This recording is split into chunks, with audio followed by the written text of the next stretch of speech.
When you think of a student athlete, what comes to your mind? The first thing that probably comes to mind is physical abilities. If this is the first thing you think of, then how would a student athlete be significant? How does a student athlete manage both school and sports? What are their worries and joy in relation to this? Attending classes during the day, training hard at night. The life of a student athlete is extremely demanding and of course, very exhausting because it is not about excelling in sports but also in academics. It comes with a big price and have an incredible responsibility to keep their grades up and to do well. They also have an enormous pressure amount of them because they have to represent their school in a very good way. Indeed, time is one of the major obstacles between student athlete and academic success. Being a football player, I can say from experience that time is the biggest enemy, always against you.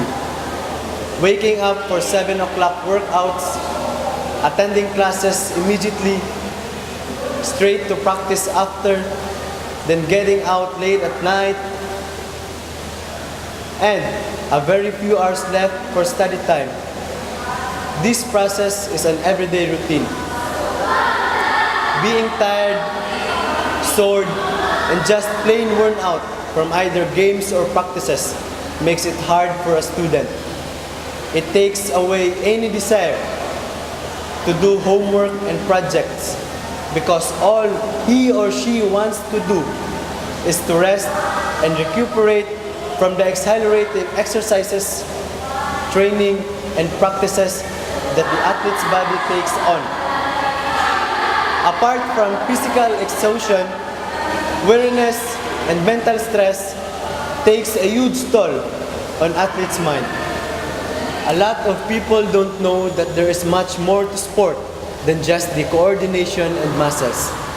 An athlete requires a lot of self-discipline, self-confidence, and concentration. It is the mental factors that makes a big difference.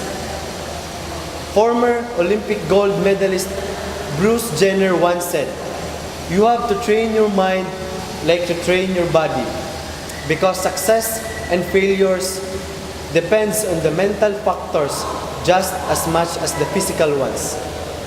For years, we have been pouring in every ounce of our blood, sweat, and tears in order to reach to the point where we are today as a successful athletes on our respective sports.